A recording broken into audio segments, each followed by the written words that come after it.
Olá! Hoje a gente vai mergulhar fundo numa das questões que mais intrigam a humanidade, explorando duas das respostas mais poderosas que já foram criadas para esse grande mistério do que vem depois da vida. Pois é, essa é a pergunta, né? Diante da única certeza que temos, a da nossa finitude, a gente busca um sentido, uma esperança de continuação. E ao longo da história, duas visões principais acabaram se destacando para tentar nos dar um norte nessa incerteza toda. De um lado, a gente tem a ressurreição, a ideia de que temos uma única vida, uma chance, que termina num julgamento final. E do outro, a reencarnação, a jornada da alma que passa por várias e várias vidas, sempre aprendendo.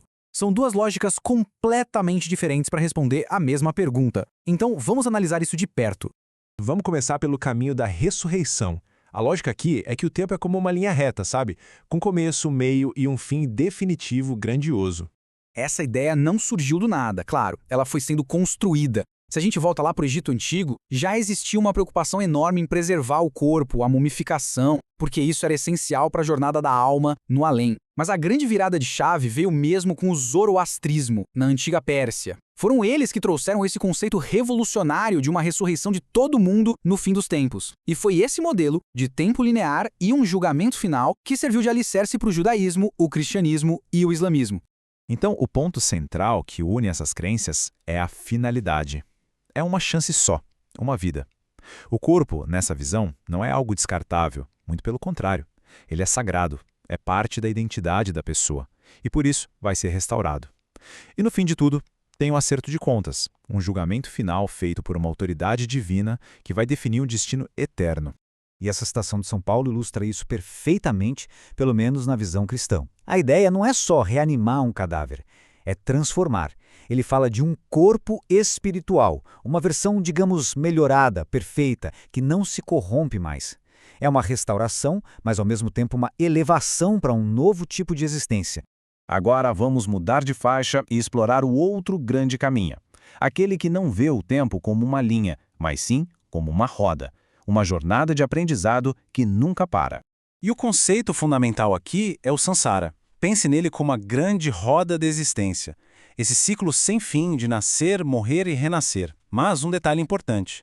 Nas tradições orientais, esse ciclo não é visto como algo bom, não. É visto como um estado de sofrimento. E o objetivo final é justamente escapar dele. E o que faz essa roda gerar? O karma.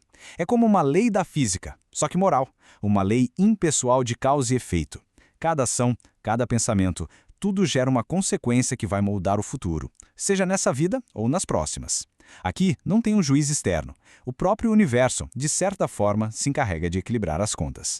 E aqui a coisa fica muito interessante porque, ok, a ideia central é a reencarnação, mas as interpretações são bem diferentes. No hinduísmo se acredita no Atma, uma alma eterna que vai trocando de corpo. Já no budismo, a visão é outra. Não existe uma alma fixa, e sim o fluxo de consciência que continua. E o espiritismo traz um espírito individual que evolui. Mas olha que detalhe crucial, ele nunca regride. É a lei do progresso, sempre para frente. E claro, os objetivos finais também mudam, de se unir ao divino, a acabar com o sofrimento ou buscar uma perfeição que não tem fim. Ok, agora vamos colocar esses dois sistemas frente a frente para a gente entender bem as diferenças na mecânica da justiça de cada um. Primeiro, o corpo. Na ressurreição, ele é fundamental, é parte de quem a pessoa é, um vaso sagrado que vai ser recuperado. Já na reencarnação, o corpo é mais como uma roupa, um veículo temporário que a gente usa por um tempo para aprender uma lição e depois descarta. A identidade estaria na alma, não no corpo. E a justiça em si? A ressurreição funciona como um tribunal. Tem um juiz divino, um julgamento e um veredito final. Já na reencarnação, a justiça é uma consequência automática. É lei de causa e efeito em ação. A gente colhe exatamente o que planta. Na prática, cada um se torna um responsável direto pelo próprio destino. Tá, mas e daí? Qual é o impacto prático disso tudo? Como é que essas ideias tão antigas afetam o nosso mundo hoje? O impacto é gigantesco. Acreditar numa vida só pode criar um senso de urgência, sabe? Preciso fazer o bem agora. Já a reencarnação joga a responsabilidade para o longo prazo. O sofrimento pode ser visto como um teste de fé, ou como resultado de um karma de vidas passadas.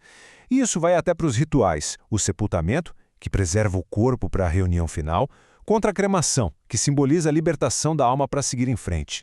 E no mundo de hoje, as fronteiras entre essas crenças estão bem borradas. Esse dado aqui, por exemplo, é surpreendente. No Brasil, um país de maioria católica, metade dos católicos também acredita em reencarnação. Metade. Isso mostra uma mistura fascinante, um hibridismo em que as pessoas combinam elementos das duas visões para construir um sentido que funcione para elas. No fim das contas, a gente fica com essa questão. A vida é um teste único e decisivo? Ou é uma escola de longuíssimo prazo com inúmeras chances de aprender, errar e evoluir? Isso nos leva a pensar sobre o que, afinal, seria uma existência verdadeiramente justa.